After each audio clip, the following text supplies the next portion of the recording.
ku ba ci biti réew tàggat yaram soogaa dugg ci pàcc bi nu jagleele aada ak cosaan buñ ko faram fàccee ba noppi Midi Culture day buur ñu ñaanalante Daouda Gueye moo nekk ci machine Midi Culture.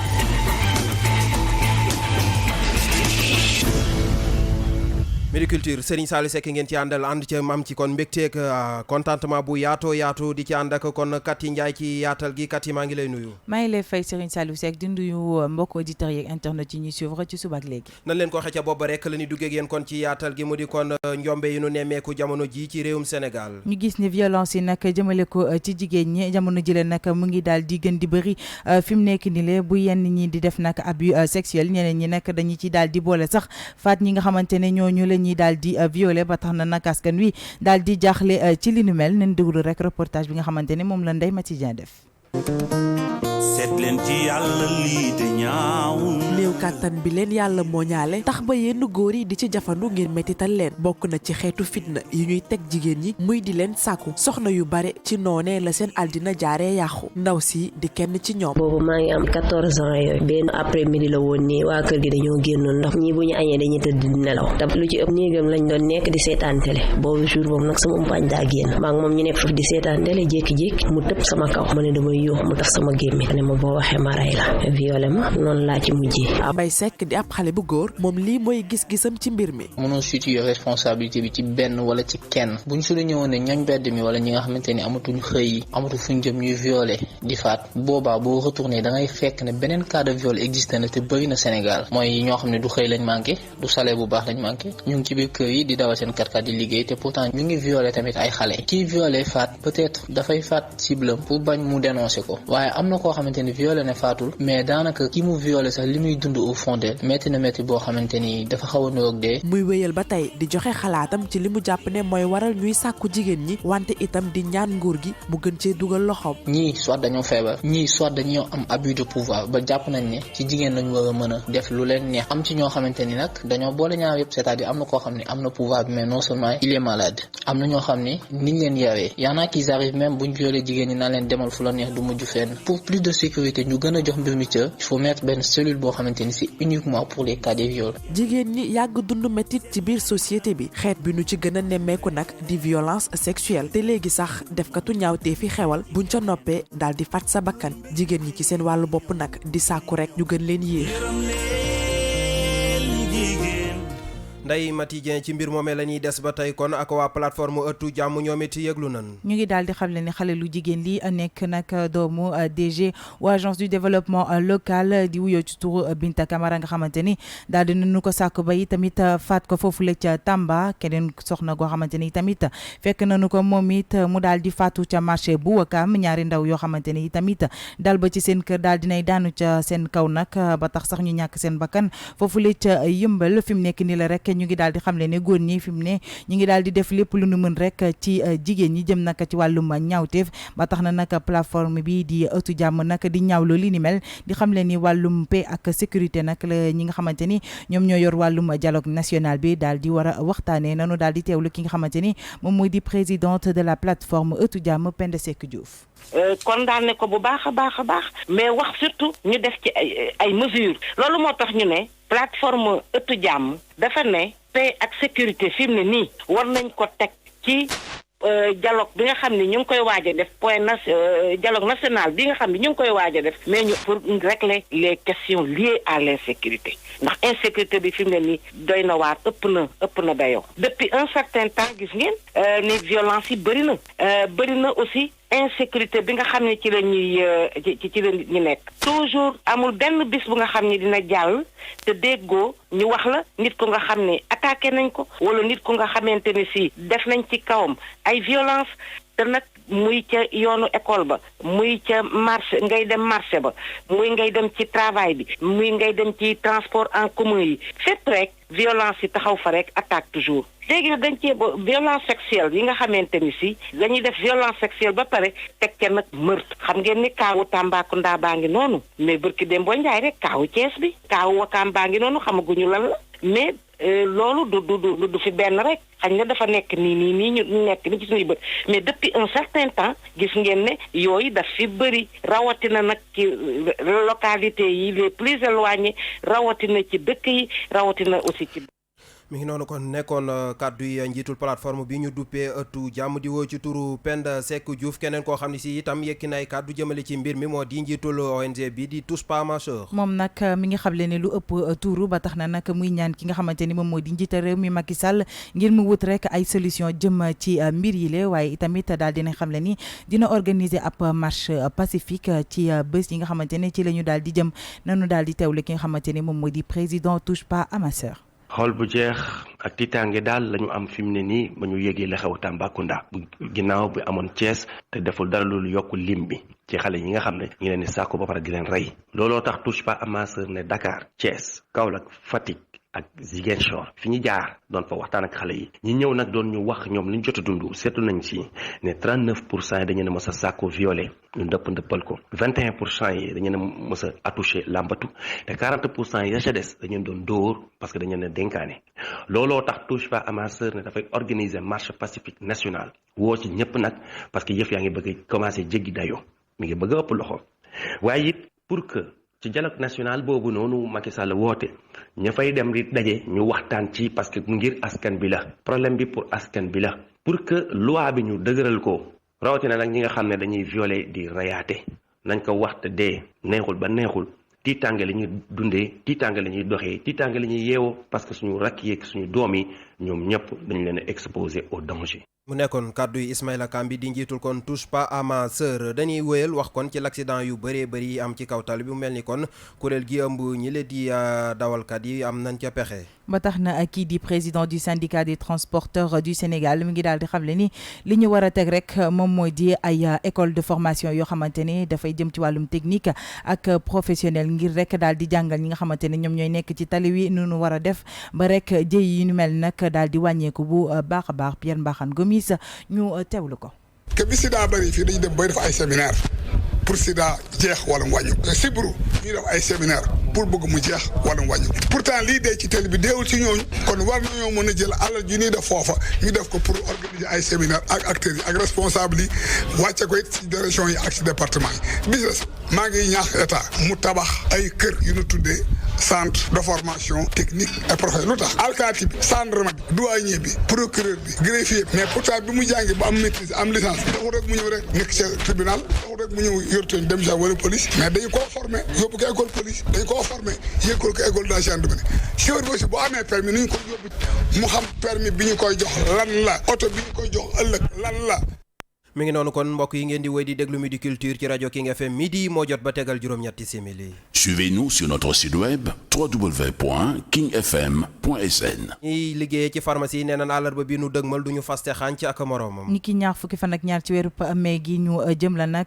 loole ñu ngi ko xamle woon ca li nga xamante ne moom moo di seen assemblée générale gi ñu amaloon li waral li ni mel rek moom moo di nag grâce présidentielle bi nga xamante ne daal dinañu ko jagleel kii di Mamadou Wuri Diallo nga xamante ne dañu ko tëjoon jëm nag ci wàllum jaayum garab yu baaxul foofu la ca Touba Belel moo leen daal di nakari dañ leen di bàyyi rek ngeen teewlu docteur Assane Dial nekk président du syndicat des pharmaciens du Sénégal. woote pharmaciens yi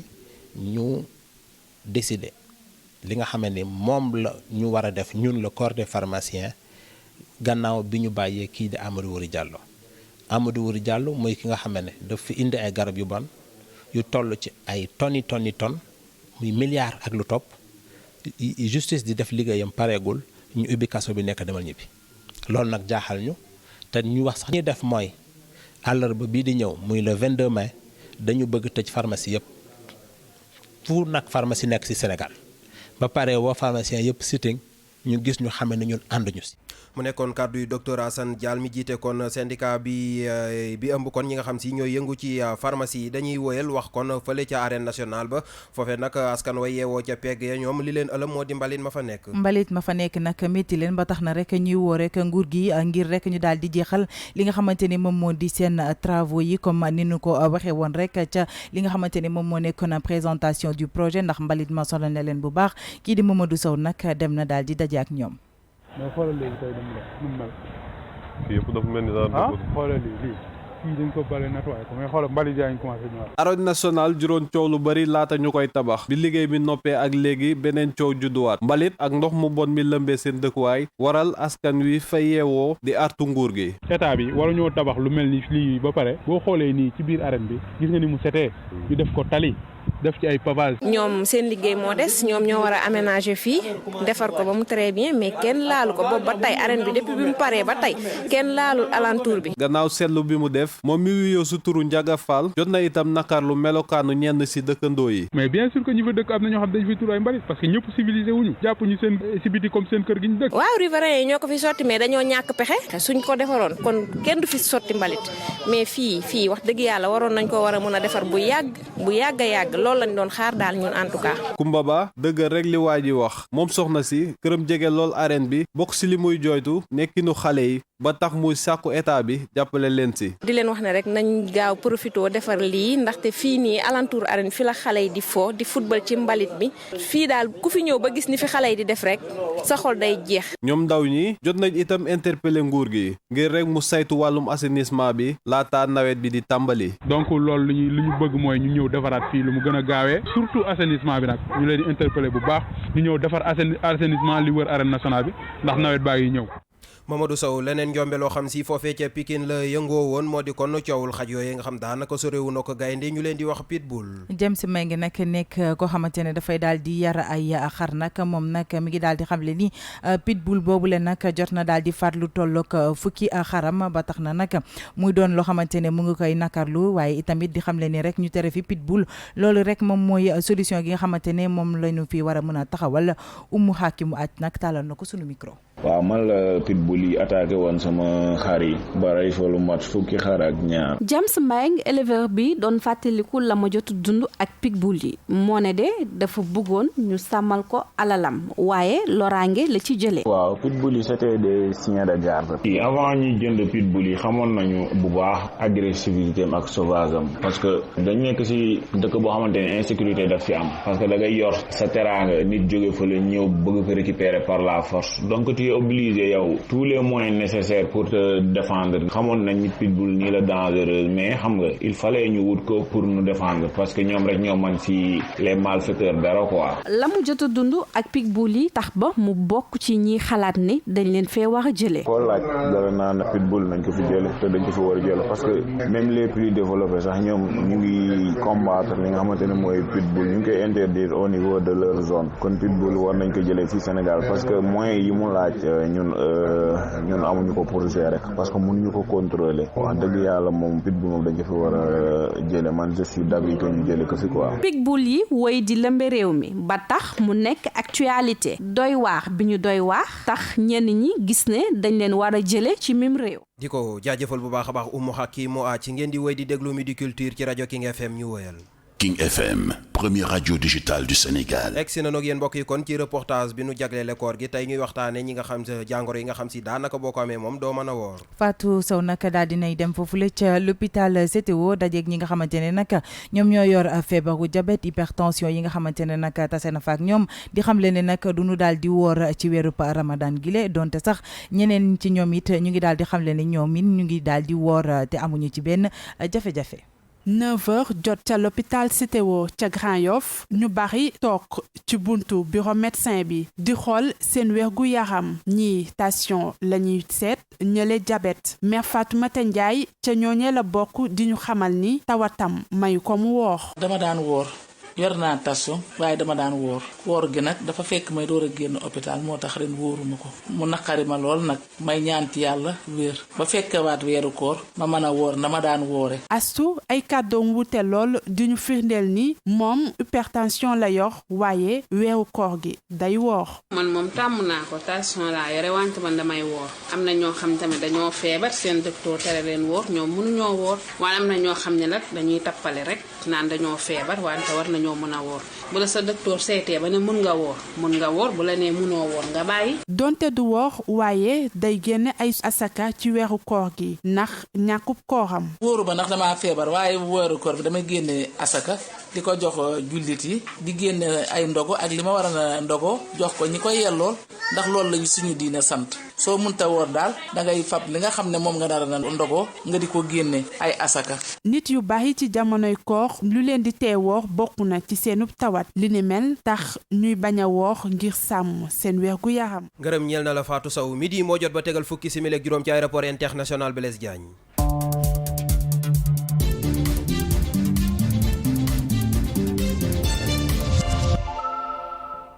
bàkk boobee kon mbokk yi xibaaru biti réew yi lay yëgle Penda Badji ak ñun ci studio bi moom lañ ci àndal Penda maa ngi lay nuyu. maa ngi lay fay Serigne Sall di nuyu itamit Kati Ndiaye. maa ngi lay fay Penda dañu koy daal di tàmbali foofule ca Mali ay góor yu yor ay gànnaay nag ñoom ñoo daal di faat lu toll ak juróom-ñaari doomi aadama foofule ca Kouri nekk ca sud bu Mali. na nga ko waxee Kati Ndiaye noonu la amee foofee ca Mali ñaari chauffeur lañu ñaari gendarme ak it ñaari douanier ay ghanéen lañu ñoom nag dañ leen daal di attaqué ay samba boy yu nga xamante ne ñoo gànnaay niki dimanche ci guddi foofee ca Kouri di ab localité malienne bu nekk ca digganteem ak frontière am ak Burkina Faso war moto ak oto foofee ca pencum ca penku bu nekk foofee ca Mali. Kati Ndiaye dañuy daal di dem ca RDC retour opposant bi lee di Kantoumbi la ñu daal di xamle. foofee sax loolooy moo waral ba ay junni nit jamono yi la ñuy àtt ak yéen ña nga ca aéroport bu Lumumbashi ngir rek daal di teeru kooke di Moïse Katumbi nag ci ab fàttali dafa rek daal di exilé woon da daal di jóge RDC nekk ci ab beneen réew bu nekk ci Afrique ci giirub ñetti at ca même moment boobu nag présidence bu république bu Kinshasa dina àttu ci kan mooy doon élimaanu jëwriñ yi foofee ca réew ma ginnaaw ba Félix Tshisekedi jëlee raw gàddu gi ñaar fukki fan ak ñeent ci weerub février. ca États-Unis nag am na lu xew ci diggante Google ak Huawei. umpale wu leen ni nag kii di Donald Trump ni ki fan US dafa rek daal di digle woon ngir bépp entreprise bu yëngatu ci wàllu télécom nga daal di dakkal bépp entretien wala boog bépp jënd ak jaay booy sekk ak ay entreprise chinois loolee nag jamono gi le Google moo ko daal di rek jëfe ba tax na mu daal di dakkal lépp lu mu xamante ni moom la sekkoon ak ñi di waa Huawei tax nag ba jamono ñuy àtt ak yéen képp ku nga xamante ni rek da nga am téléphone Huawei di nga mun a télécharger ba tey Gmail YouTube ak yeneen compte yu ni mel waaye fii ak ay fan ñu dëgmal yooyu le téléphone boo ko amee rek doo mun a utiliser ay lu mel ni application yooyu le mu nekk nag ab mbir bu metti lool ci waa Huawei. Penda nag dañuy daal di jeexale mbir yi foofule ca Indonésie doomu France bi la di Félix Dorkin fi mu nekk nii nag daal di nañu ko condamné à mort jëm nag ci wàllum trafic de drogue. dañ ko rek daal di condamné à mort ci ab fàttali moom mi la atam toll ci fanweer rek juróom am ay originaire France nekk ab français bokk moom mi la dañ ko rek jàppoon ca aéroport bu Lombok ca njeexitalu septembre atum 2018 ginnaaw ba ñu fekkee ci valisam ay quantité de drogue yu xaw a am solo loolu ginnaaw loolee nag dañ ko rek daal di tëjoon ca prison ba foofee ca weerub janvier ginnaaw loolee nag bañ ko tegee fukki fan ak benn dafa daal di dawoon ci boobule kaso jamono ñuy àtt ak yéen nag teg nañ ko loxo ba daal nañ koy condamné à mort. Kati Ndiaye ginnaaw loolee nag xibaar yi day daal di buur. mi ngi noonu kon di ko gërëm bu baax a baax Penda Badji doon faram fàcceel xibaaru biti réew yi tàggat yaram a ciy topp gannaaw bàkk bi lay doon. Tout de suite le sport. Now sports. xibaaru tàggat yaram ak ñun ci studio bi Papa Madiakhate Sarr maa ngi lay nuyu. maa ngi lay fay Serigne Saliou. dañu koy daal di tàmbali papa ak football Ligue 2 kii di Sayer Seck nag daal di nay joxe bilan wu saison moom ak clubam bi la di Jàmbaar. démb ci la saison 2018-2019 bu Ligue 2 bi daal di ndar cap CNEPS excellence gàddu championnat bi ba tax mu dem ci Ligue 1 bi waaye équipe bu Thiès bi Jàmbaar bu Saly moo koy ànd ak moom ci Ligue 1 bi ginnaaw ba mu jeexee nekkee ci ñaareelu place bu Ligue 2 bi Sayer Seck di président club académicien ba nekk ca Saly jàpp ne saison bu baax la ñu def ba tax mu ne jamono ji mu ngi ci wàccaayu saison bi ñu jëm ñu teewlu Sayer Seck. ñu ci am mbégte di wax ne itam Ligue 1 moom am na lu ñu ci xam tuuti mais gis nga équipe bu ay gune lañu mais comme on dit gune ay football te nag du parce que gune lañu rek ñu ngi dem Ligue 1 que dinañu tiit wala ñu ragal pour dem di jëli ay joueurs ci biti loo gis ci àdduna da ngay jàng biñ ko defee bañ ko càmbaree bañ ko jàngatee xam nañ ne andi lu ñu lu bare waaw léegi ñu jël xale yi yéeg ak ñoom jéem leen a jox ay jumtuwaay yoo xam ne dinañu mën a bokk ci jongante yi nga xam ne mooy Ligue 1 loolu mooy li nga xam ne loolu la ñu bëgg xam nga daaw bi ñuy wàcc boo ko seetee tout tee tere ñu bañ a wàcc. waaw kon nag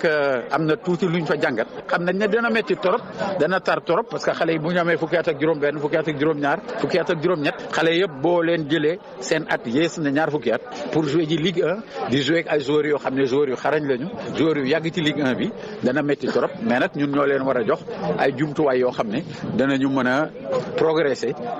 xëy na nekk gune ci biti waaye ci biir terrain bi ñu nekk ay mag yoo xam ne ay mag yu mot sëkk la yu xarañ. ñu jaajëfal Pape buñ fa jógee rek ñu daal di waxtaanee basketball ak play-off yi nga xamante ne dañ koy wéyal ci soxna yi ak góor ñi. ni nga ko waxee Kati Ndiaye noonu la demee basketball AS Douane moom moo am na ni kiy démb ci dimanche gi ñetteelu ndamam ci play-off yi ñoom danoo daan AS Ville de Dakar 83-67 Dakar Université Club moom ci wàllam moom it démb dafa am ndam ci digganteem ak US Ouakam 71-61 muy seen ndam lu njëkk ñoom. étudiant yu Dakar yi Louga Basket Club moom it dafa am ndam ci kaw ASFA 54-53 benn poñ rek la ñu daal di rawee seen naataango yu ASFA yi ci jigéen ñi moom Jaraaf dafa daan ay CC bopp 54-34 démb ci fukk ak juróom-ñeenteeli bëccëg bu national 1 bi ci jigéen ñi jàppaleen it affiche final coupe de la ligue cadet ci jigéen ñi xam nañu ko Pikine Basket Club moo cay laale ak ASC Ville de Dakar. ñu jeexalee ak taekwondo Sénégal nag fi mu nekk nii la daal dina ñibbisi te amuti ndam ci championnat du monde bu Manchester. championnat du monde yu taekwondo yu Manchester yi démb lañu ko ndar kàpp waaye nag Sénégal amu ca résultat yu baax ci juróom-benni athlètes yu ñu fa teewaloon juróom ñi daanaka ci seen jongante yu njëkk lañu leen éliminé ci compétition bi Moustapha Kama képp moo ci dem ba ci huitième de finale yi laata ab canadien di ko génne ci compétition bi waaye jàpp leen ne ci résultat finale yi Corée du Sud moom moo jël paie ci boobule compétition ak juróom-ñaari médaille ñeent yi di ay or kii toftalu ci moom muy équipe bi nga xam ne moo dalaloon xew mi di Grande-Bretagne moom am na ñeenti médaille ak ñett ci or Kati Ndiaye Serigne Saliou li moo ndar kap xibaaru tàggat yaram. cant ak ngërëm ñeel na la bu baax a baax Papa Ma Jaxate saa doonu faram fàcceel kon xibaaru tàggat yaram ñu jàll ci pàcc bi nu jagleel aada ak cosaan. mi ngi noonu kon dañ koy daal di tàmbaleekat yi ak mbirum téléphone portable nag la ñuy waxtaanee ndax gis nañ ne fi mu nekk ni les sénégalais yi nag dañu daal di rek accro ci seen téléphone googule ku ci nekk rek koo ci gis mi ngi daal di sëgg ci téléphone portable am donte rek am na ay njëriñ waaye itamit nag téléphone portable nag mën naa indil nit ñi ay jafe-jafe reportage bi lee Papa Ma Jaxate sax moo ko daal di def. ñu bëri ci askan wi téléphone doon na lu ñu mënatul bàyyi ginnaaw bu fekkee ne ñenn ñi saa su ne mu ngi seeni loxo ña ca des buñ ko yorewul it seen bët du ko sori Adama ak Laay Sow jàpp ne loolu jafe-jafe la. am yow téléphone buñ ko yoree da leen di yóbbu foo xamante ne bu comprendre waaye souvent ne mun nga yor sa téléphone ni yow dèjà yow sa famille sax pour nga am ak ñoom sax yan li rencontré sa dootul bëri yow sa téléphone lañ ngay sëg. parce que au lieu ñu liggéey ci WhatsApp bi la ñuy nekk ñuy xool loo xamante ni ki kenn xamul téléphone moom baax na baaxul benn instant bi parce que téléphone li mu yàq bëri na li mu defar bëri na am ñoo xamante ne WhatsApp moom pour man pour liggéey la parce que téléphone yi booy WhatsApp boo ci mais booy moom téléphone seen WhatsApp moom ne ko pour YouTube ay vocal au lieu que nga liggéey balaa ngaa liggéey chaque minute da ngay desserrer wuy benn vocal. waaye loolu terewul téléphone portable wuy di am solo ndax la mu la mën ndax lañ ci mën a def lépp. comme ni ko doon gars yi doon doyee instant yi da leen sax mujj dépassé parce que yenn activités yu bëri sax mun nga toog fi nga nekk sur le place téléphone di la ko lijjanti. waaw yooyu nag boo ko demee ba topp di bëri mun na la ñàkkloo bañ a defloo yu bëri parce que day faciliter lépp téléphone moom baax boo duggee YouTube tey boo duggee ne loo bëgg xam ci mécanique comme ñun ci mécanique lañu nekk loo ci bëgg xam mën nga ko ciy xam xaw ma WhatsApp xaw ma dara téléphone la entretien maa ngi ciy liggéey li ma ci bëgg am maa ngi ko ciy am. ci jamono yi ñu toll nga xam ne xarala yu yees yi dañu koy jëfandikoo bu baax téléphone portable daanaka bés bu yàlla sàkk nit ñi dañu koy yitewoo loolee dem sax ba jur ñu bëri dañu koy jëfandikoo bay bàyyi seen yeneen soxla ca wet ga. Papa Madiakhate Sarr jàppal ni kon festival Salam bi door nañ ko nii ki démb tàmbalee ko nag ca diwaanu Pikine. te bayal bu Pikine nag la na ko tàmbalee donte sax ne ñu ngi jàpp ne foofu lee dafa ndawoon ngir rek tàmbali li nga xamante ni moom moo di juróomeelu édition bu festival Salam bu nu sukkandikoo rek ci chargé de la communication bi mi ngi daal di xamle ni li tax rek ñu taxawal li ni mel moom moo di ngir wan jeune talent religieux yi nii nag danoo war a daal di boole tarixa yi rek ngir diine ji daal di mën a jëm kanam ki nga xamante ni moom moo di Abdou Aziz Mbaye mu ngi ci micro wu King FM. festival bi population bi ñoo ko moom ki ko initié promoteur bi lim ci bëgg mooy ñu génne li nga xam mooy woy mag ñi ci wàllu jàmm mais aussi génne talent yi nga xam ni ñoo nekk ci banlieue bi nekk ci biir dëkk yi am na loo xam boo bëggee mu sax da nga koy jëmbat ci xale d'abord dañu bëgg a wone que ni diine ji benn la tarixa yi benn la. njiitul ARCOS li mu bëgg moo di kon woote bi président Macky Sall woote ngir dialogue national bi ñu boole ci acteurs culturels yi. doon na lu am solo jëm ci moom ba tax te nag mu ngi daal di xamle ni loolee nag nga xamante ni moom la président bi woote nag war nañ ci waxtaanee bu baax ñi nga xamante ne ñoom ñooy yëngu ci wàllum cosaan nag aada ba tax na nag kii di président ARCOS Pape Faye nag mu ngi ci micro wu King FM. dañu am waxtaan wu ñuy amal fële ak sunu xarit yu mel ni Amadou Lamine Sall ak ñeneen ñu ne dafa jot que. bu ñu wax dialogue national ñu mun ci boole les acteurs culturels parce que acteurs culturels yi même bu ñu leen woowul ci dialogue boobu la ñoom gis nañu seen bopp parce que xam lu tax président de la République Macky Sall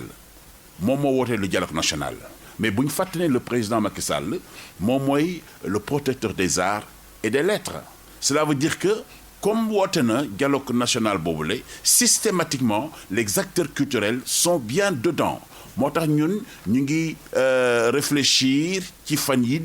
néew nii dañu génne benn communiqué boo xamante ni bi dañ koy signé ak ñi nga xamante ne ñoo boot kuréel yi nga xamante ñoo ŋànk aada ak cosaan maanaam les grandes associations culturelles ñu dugg ci plateforme boobule plateforme culturelle des acteurs non étatiques justement pour le dialogue national. mu nekkoon kàddu yi Pape Faye Midi Culture ñu jàll ci gan gi.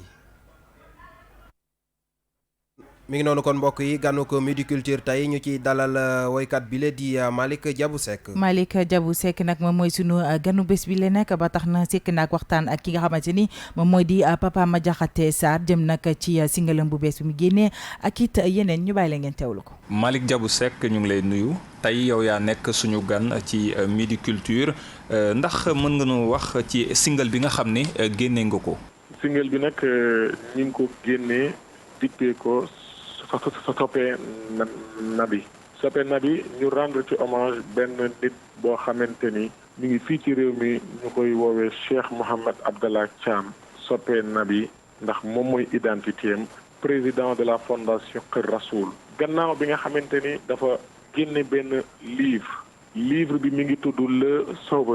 Le Sauveur mi ngi ci def 570 xasida maanaam poème yoo xamante ni benn ci yooyu du génn wala lim ko bind la mu wax ci moom lépp ci Seydina Mohamed sallallahu alayhi wa sallam moom la wax ci ñu gis ni ñi ngi en 2019 ñu xam ni économiquement ku ne réew yeeg nit ñi koo ci gis mi ngi topp ci yëfi àdduna mu am benn musulman boo xamante ni mi ngi fi il est jeune te moom maanaam il est conscient que ni li ñuy wuti lépp ci àdduna li ñuy wuti lépp feneen ak feneen ci alal ak ci éducation ci lu mu mën a doon rek maanaam mi ngi ci Seydina Mohamed sallallahu alayhi wa sallam et puis mu jël livre bi accessible ko ci ñëpp tamit. période bi ñi nga xam ne dañuy yëngatu ci wàllu way dañuy nemmeeku ne dañuy nekk ci période bu assez spéciale daanaka lu ci bëri ci seen activité day taxaw. morceau bii ma génnee musique moo ko accompagné et pourtant muy weeru koor que mu dul weeru koor lu mën a ànd la di dem donc bon peut-être que ne yeneen musique yi may def man yi nga xamante ni moom la ma ñëpp xamee sax du ma ko sax tuutal xëy na ci weeru koor nit warul woor di déglu musique ba mu koy yegg fenn fii nit warul woor di teeg kurus mën a teeg kurus wala mën a julli nga koy tegal ay musique xëy na du ànd moo tax ñoom daanaka dañuy stand by. Malick Diabou Seck nga porté noow koo xam ne muy Diabou Seck kenn dootu ko présenté fii ci réew mi ci wàllu wi lan la lay def nga porté turu ku toll noonu. porté son nom li mu tekk ci réew mi li mu doon ci réew mi li mu fi jëf donc du ko ndaw kon nag man aw ma sañ-sañu nu ma neex ma defee aw ma sañ-sañu nu ma neex ma daal di koy nekk di ko défendre tey fi mu toll nii dootul man dong de man la samay mbokk waaye man la Diabou Seck la ay doomi Diabou Seck ay waa këri Diabou Seck tey lu ma fi def jàpp naa ne moom ma ca suuf bu rafetee fekk naa ko ci la mu daan def maanaam rek lu rafet bu ñaawee tooñ naa koo xamante ni wax dëgg yàlla rafetal na bu jigi fi. Malick Diabou Seck ñu ngi lay jaajëfal ma fàttali ne yaa nekkoon sunu gan ci Midi Culture. di la jaajëfal bu baax a baax tamit Papa Ma Jaxate Sarr doon dalal kon woykat bi la di Malick Diabou Seck ñu jeexale Midi Culture ak wàllum woy. wàllub woy nag la ñu koy daal di jeexale nag jëm nag ci juróomeelu édition wu festival Salam nga xamante ni tàmbali nañu ko niki démb foofu leen nag ca Pikine ba tax na rek dañu leen di bàyyi ngeen teew lu tuuti ci woy yi.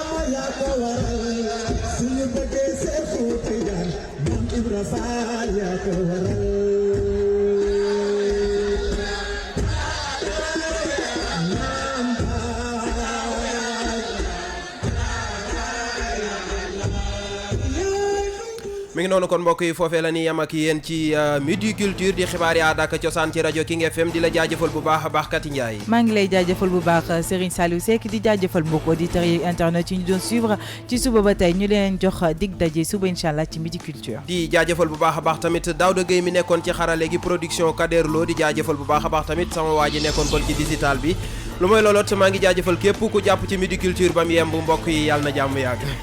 Midi Culture.